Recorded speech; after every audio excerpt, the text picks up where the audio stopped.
మన deputy mayor YSRCP Tirupati నియోజకవర్గ సమన్వయకర్త భూమన అభిరెడ్డి గారు, అట్లే ఈ సమస్యలకి నేను జ్వరపడడానికి కారణం మా హరికృష్ణ సిపిఐ ఎమ్మెల్యే జిల్లా కార్యదర్శి, అట్లే వెంకటరత్నం గారు నగర కార్యదర్శి, మన సిపిఐ నాయకులు, జిల్లా కార్యవర్గ సభ్యులు పెంచలయ్య గారు, రాధాకృష్ణ గారు, అట్లా ఇక్కడ ముఖ్యులందరూ కూడా మన వైఎస్ఆర్సీపీ నగర అధ్యక్షులు రవిచంద్ర గారు అందరూ కూడా వచ్చారు. అందరికీ అంజయ్ గారు అందరికీ పేరు పేరు నమస్కారాలు తెలియజేస్తున్నాను. విషయం ఏంటంటే,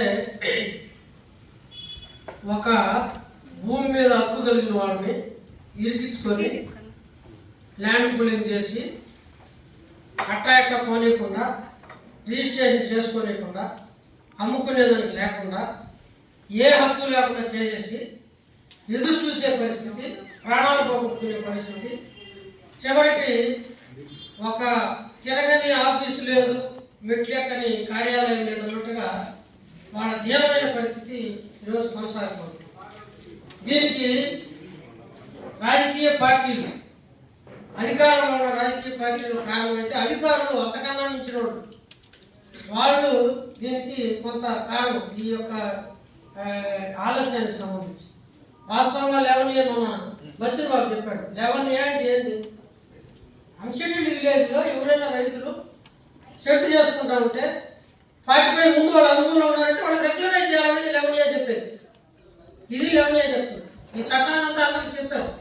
ఆ రోజు ఒక పెద్ద భయానికి వాతావరణం, రాష్ట్రం కొత్తగా రాష్ట్రం ఏర్పడింది, ఈ మొత్తం కూడా మేము ల్యాండ్ పూలింగ్ ద్వారా ఈ రాష్ట్రాన్ని ముందుకు తీసుకెళ్తున్నాం, 33,000 ఎకరాలు అక్కడ రాజధానిని సేకరించాం, ఇది ఒక మినీ రాజధాని, ఇక్కడ రిలయన్స్ ఇండస్ట్రీస్ వచ్చేస్తున్నాయి, పెద్ద ఐటీ సెక్టార్ వస్తుందని చెప్పేసి పెద్ద ఎత్తున ఈ బాధితుల్ని ఓదరగొట్టి వాళ్ళందరూ కూడా మేము చెప్తున్నాం. ఇదేంది ల్యాండ్ పూలింగ్? ఇంత దూరం దారుణంగా ఎక్కుండేది పక్కనున్న రూరల్లో పక్కనున్న పైడిపల్లి ఒక చిన్న జీవో ఇచ్చి రెగ్యులర్ ఇచ్చేసి మన బద్దుబాబు చెప్పాడు. దీనికి సిట్టిపల్లి కూడా జీవో ఇచ్చి రెగ్యులర్ ఇచ్చేయాలి. పక్కనే ఉన్న సిఆర్ఎస్కి 97 ఎకరాలు ఇచ్చారు. ఇవ్వడం కాదు, కాంపన్సేషన్ ప్రతి ఒక్క కుటుంబానికి ఉద్యోగం ఇచ్చారు. ఈరోజు సిట్టిపల్లి కళకళలాడుతూ ఉన్నది. ఆ సిఆర్ఎస్ వల్ల ఈరోజు వాళ్ళు కొంత గౌరవంగా సమాజం, లేకపోతే మామూలు మిగతా విలేజ్లాగా అయిపోయేది. ఆ రకంగా అక్కడ నిలబెట్టింది. అంటే కేంద్ర ప్రభుత్వం కన్నా సూపర్ పవరా ఇక్కడ ఉండే ప్రభుత్వాలు? నేను నాకు తెలియకుండా అడుగుతాను. కేంద్ర ప్రభుత్వం ఏమో అది వాళ్ళ ల్యాండ్ వాళ్ళ హక్కు అని చెప్పి వాళ్ళ కుటుంబాలకు ఉద్యోగాలు ఇచ్చి అన్ని చేసి వీళ్ళు ఈ రకంగా వేధిస్తూ ఉంటారు. వాస్తవంగా దీంతో కోర్టు కాడి నుంచి అన్ని సిసిఎల్ఏ కాడి నుంచి, హైకోర్టు కాడి నుంచి, డిఓఎస్ అంటే డైరెక్టర్ ఆఫ్ సెటిల్మెంట్స్ కాడి నుంచి జేసీ దాకా కేసులు పొంకాలుగా ఉన్నాయి. హక్కు కోసం కొట్టాడుతున్నారు. ఎంత దుర్మార్గులు అంటే ఈ పాలక వర్గాలు చెప్తున్నాడు. ఎందుకంటే ఇప్పుడు రేపు ఇంకొకరు పరిపాలన ఎట్లా ఏం చేస్తారంటే, ఇక్కడి నుంచి జాయింట్ కలెక్టర్ రిజెక్ట్ చేస్తారు, డిఓఎస్ పోతుంది, డిఓఎస్ రిజెక్ట్ చేస్తారు, మళ్ళీ సీసీఎల్ఏ పోతుంది, మళ్ళీ సీసీఎల్ నుంచి నేరుగా మళ్ళీ జేసీ కోర్టుకోవచ్చు. మీరు అక్కడ పరిస్థితి గురించి మీరు నిర్ణయించు. ఇది ఇట్లా రౌండ్ తిరుగుతాను. దీనికి పరిష్కారం పాపం వాళ్ళ పెద్దల నుంచి వాస్తవం వాళ్ళ నిజం బాగా చెప్పాడు. నీకే నీ భూమికే విలువ లేదు, నువ్వు బ్యాంకులో పెట్టుకుంటే డబ్బులు, నువ్వు అమ్ముకుంటే రిజిస్ట్రేషన్ కాదని చెప్పి పని. ఆ తర్వాత కొంతమంది ఇక్కడున్న తిరుపతిలో ఉన్నవాళ్ళు ఏదో తక్కువ, దీనికి మా దేవని ఉపయోగపడలేదని చెప్పి కొంతమందికి తక్కువ వాల్యూ కూడా రిజిస్ట్రేషన్ చేయించారు. హైకోర్టు ఆర్డర్, ఇది ఆర్డర్ ఆఫ్ హైకోర్టు. చాలా మూలంగా అన్ని రిజిస్ట్రేషన్ అయిపోయింది. రిజిస్ట్రేషన్ వాళ్ళు ల్యాండ్ తీసుకున్న తర్వాత అక్కడ తక్కువ అవుతుందనే ఉద్దేశంతో వాళ్ళు కూడా తక్కువకి వేసి లేఅవుట్ వేసి అందరికి చిన్న హమాలీస్కి అయితే హరికృష్ణ దాదాపు 11 ఎకరాలు చేసి హమాలీస్కి మేము పెట్టాలని చెప్పేసి వేసినప్పుడు లేఅవుట్ చేసి వాళ్ళందరికీ రిజిస్ట్రేషన్ చేసి, చిన్న రిక్షా వాళ్ళు చిన్న ఇళ్లలో పనిచేసుకునేవాడు తక్కువ పడుతుంది. ఇప్పుడు అప్పుడు ఇళ్ల స్థలాలు ఇచ్చే పరిస్థితి కూడా లేదు. ప్రభుత్వం చాలా దుర్మార్గంగా వ్యవహరిస్తున్న పరిస్థితి. అందువల్ల అందరూ కూడా అక్కడ వేసుకుని కట్టుకున్నారు, ఇల్లు కట్టుకున్నారు, కాలనీ డెవలప్ అయిపోతుంది, అన్నీ అయిపోతున్న సందర్భంగా ఈ రాష్ట్ర విభజన జరిగింది. ఈ రాష్ట్ర విభజన జరిగినప్పుడు అసలు కథ ముందుకు వచ్చి ఈ యొక్క ల్యాండ్ పూలింగ్ సమస్యని తీసుకొచ్చి మేము అక్కడ బంగారు బాత్రూమ్ పెట్టాం కాబట్టి ఇక్కడ కూడా బంగారు బాత్రూమ్ వస్తుంది వాళ్ళు చెప్తే, సరే మేము చెప్పాము ఆ రోజు పర్సంటేజ్ కానీ సరే ల్యాండ్ పూలింగ్ చేస్తాం, పర్సంటేజ్ కన్సిడర్ చేయండి, కనీసం రైతుకి 50% ఇవ్వండి, కార్డుదారులకు 70%, 75% ఇవ్వండి అని చెప్పి దాని పైస కూడా లేదని చెప్పేసి మేము చేయాలా, 40 అడుగులు రోడ్లు వేయాలా, అక్కడ మొత్తం ఇది వస్తుందని చెప్పేసి కళలు సృష్టించే లోపల సరే ఏదో ఒకటి వీలు కూడా ఏంటంటే ఇంకేం విలువ లేదని ఇప్పుడు మాకు ఏమన్నా రిజిస్ట్రేషన్ ఆపేశారు, ఏమి లేదని ఇదన్నా విలువ వస్తుందని చెప్పి ఒక దీంతో అందరూ మేము చెప్తున్నా కూడా వాళ్ళందరూ కూడా పోయి సంతకాలు పెట్టాలి. ప్రద్యుమ్న గారు పదే పదే ఇది ఒక ప్రాజెక్టు మాదిరిగా ఎవరితో మాట్లాడుకుంటే తెలియదు అదే పనిగా పెట్టుకుని తిరుపతి ఆర్టీఓ ఆఫీస్ అప్పుడు ఉమ్మడి జిల్లాలో మొత్తం కూడా తీసుకొచ్చి చేశారు. ఇది ఎంతవరకు జీవో ఇచ్చేశారు, ఎన్నికలు వచ్చినాయి అనుకుందాం, జీవో ఇచ్చేస్తే వాళ్ళకి హక్కు కల్పించడానికి ఇబ్బంది లేదు, జీవో పాస్ చేశారు, కొత్తదే కాదు, లేఅవుట్ చేయడానికి లేదు. సరే తర్వాత అది క్లోజ్ అయింది. మనోళ్ళ చరిత్ర అంతా చెప్పారు. మామూలుగా వాస్తవం వైసీపీ వచ్చిన తర్వాత మేము వాస్తవంగా జగన్ గారిని లేరు మనోళ్ళు కొంతమంది మేమంతా వెళ్ళి హైదరాబాద్లో పోయి కలిస్తే నేరుగా మా దగ్గరకు వచ్చి అన్న ఇప్పుడు వీళ్ళు ఏం చేసేట్లేదు, మన ప్రభుత్వం వస్తానే నేను చేస్తానని చెప్పేసి చెప్పాడు. వస్తాను వాస్తవంగానే జోరెడ్డి భాస్కర్ గారు తుడాకి అప్పుడు జీవో వాళ్ళు ఇచ్చినప్పుడే తుడాకి తెచ్చారు కాబట్టి ఇమ్మీడియట్గా నోటిఫికేషన్ ఇవ్వడము టకటక ఒక రిటైర్డ్ ఆర్డీఓలు ఒక 4-5 మందిని పిలిచి వాళ్ళకి ఎంఆర్ఓ 10 మంది పెట్టి మొత్తం కూడా ప్రాసెస్ చెక్ చేస్తే అందరూ కూడా రిజిస్ట్రేషన్ పత్రాలు ఇంక మళ్ళా జిరాక్స్లన్నీ ఎత్తుము ఇచ్చారు. సరే వాళ్ళు పేపర్ నోటిఫికేషన్ ఈ లోపల కరోనా రావడం లేకపోతే ఇబ్బందులు పడడం మధ్యలో అది ఇదేంటంటే మన మధ్యలో వీళ్ళు ఈ సెట్టిపల్లి ఊరు మొత్తం కూడా కార్పొరేషన్లో క్లియర్ చేశారు. ఎందుకంటే అది నియోజకవర్గంలో 2 బూతులు ఉన్నాయి అది ఎందుకని చెప్పి చేశారు.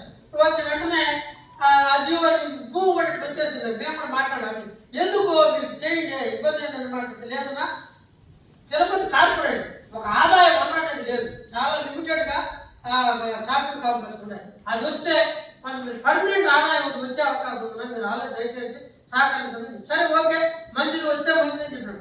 అప్పుడు ఈవిడు పాపం శతాబ్దాల ప్రయత్నించాడు, ఆడ తొక్కిపెట్టేది ఒక అధికారి జీవరాయుడు 6 నెలలు తిరుగుతానే ఉన్నాం మేము, జీవరాదు వాళ్ళు ఎందుకంటే అన్ని నేరుగా ఉన్నాడు చెప్తారు జీవరాల ఇంకా లాస్ట్కి ఏదో కూర్చొని లాస్ట్లో డిసెంబర్లో నవంబర్ చివరిలో వచ్చింది.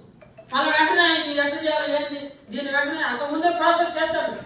అసలు ఇది వైపులే కాదు, ఇదంతా గవర్నమెంట్ ల్యాండ్. ఎందుకంటే అన్నిటికీ ఆయన ల్యాండ్ చదువుకున్నాడు, మిగతా చదువుకుని ల్యాండ్ మీద పెద్ద అయింది వాస్తవం.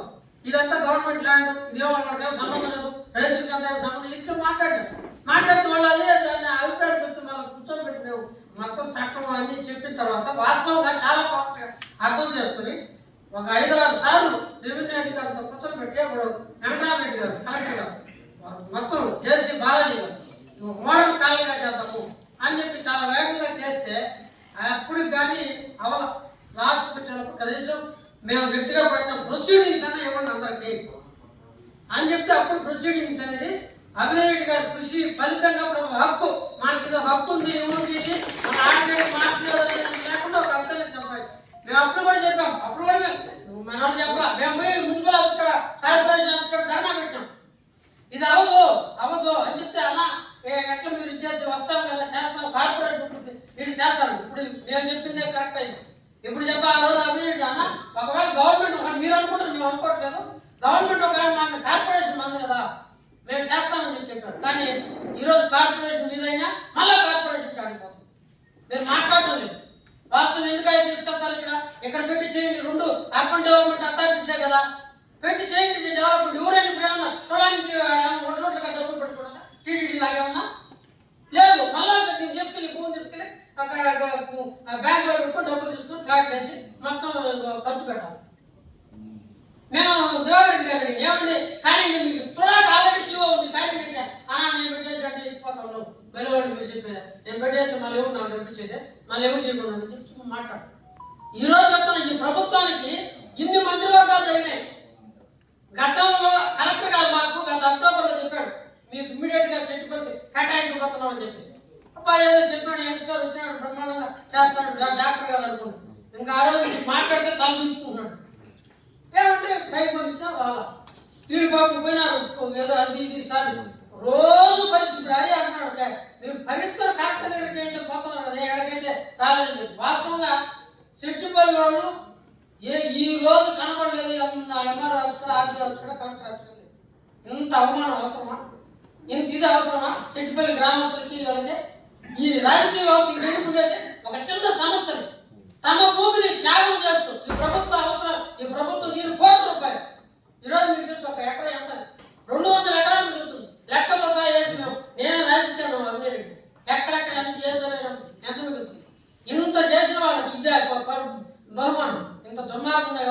జరుగుతుంది మిత్రులారా.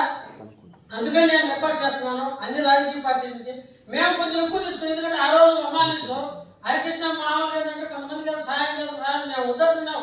అయినా తీసుకెళ్ళి మనం ఏదో చేద్దామని చెప్పేసి స్పెషల్ పర్మిషన్ మా పార్టీ తీసుకుని 11 ఎకరాలు కొన్నాడు.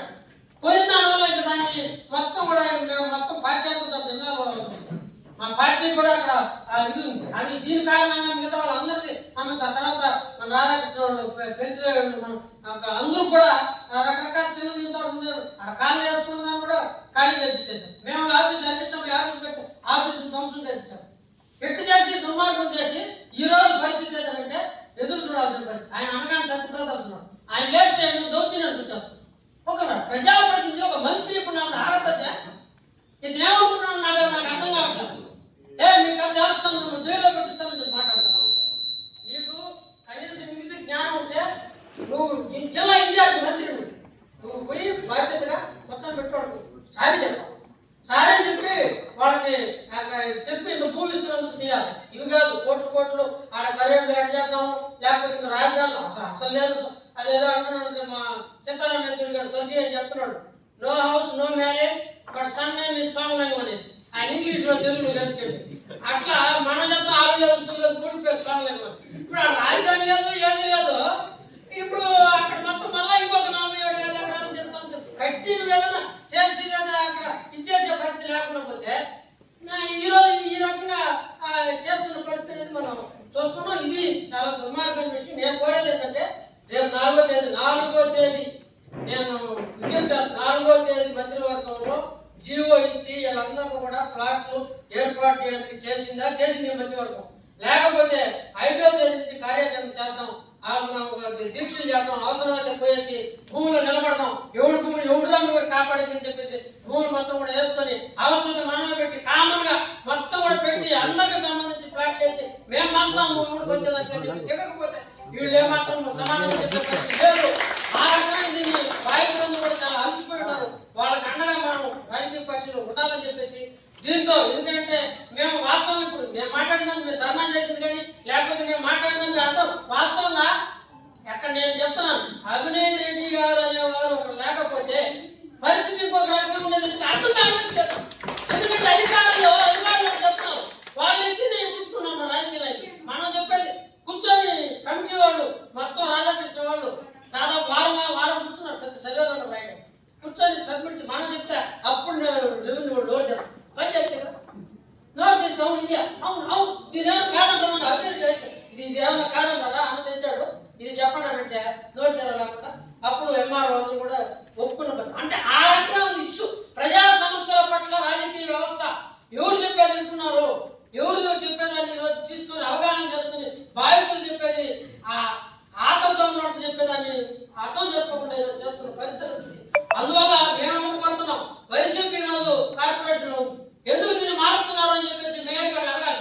మేయర్ గారు డైరెక్ట్ గా తన కౌన్సిల్ సమావేశంలో తీర్మానం పెట్టి ఈ ప్రభుత్వం చేస్తుందా లేకపోతే నన్ను కూర్చోమంటారు ఇది కావచ్చు అని చెప్పేసి హెచ్చరిక చేయాల్సిన బాధ్యత కూడా వైఎస్ఆర్ పార్టీకి ఉంది. ఒక ప్రతిపక్ష పాత్ర పోషించాలి. మేము కమ్యూనిస్టులు కాకుండా మీరు కూడా బాధ్యత తీసుకోండి, ప్రతిపక్ష పాత్ర పోషించండి అని చెప్పేసి నేను విజ్ఞప్తి చేస్తున్నాను.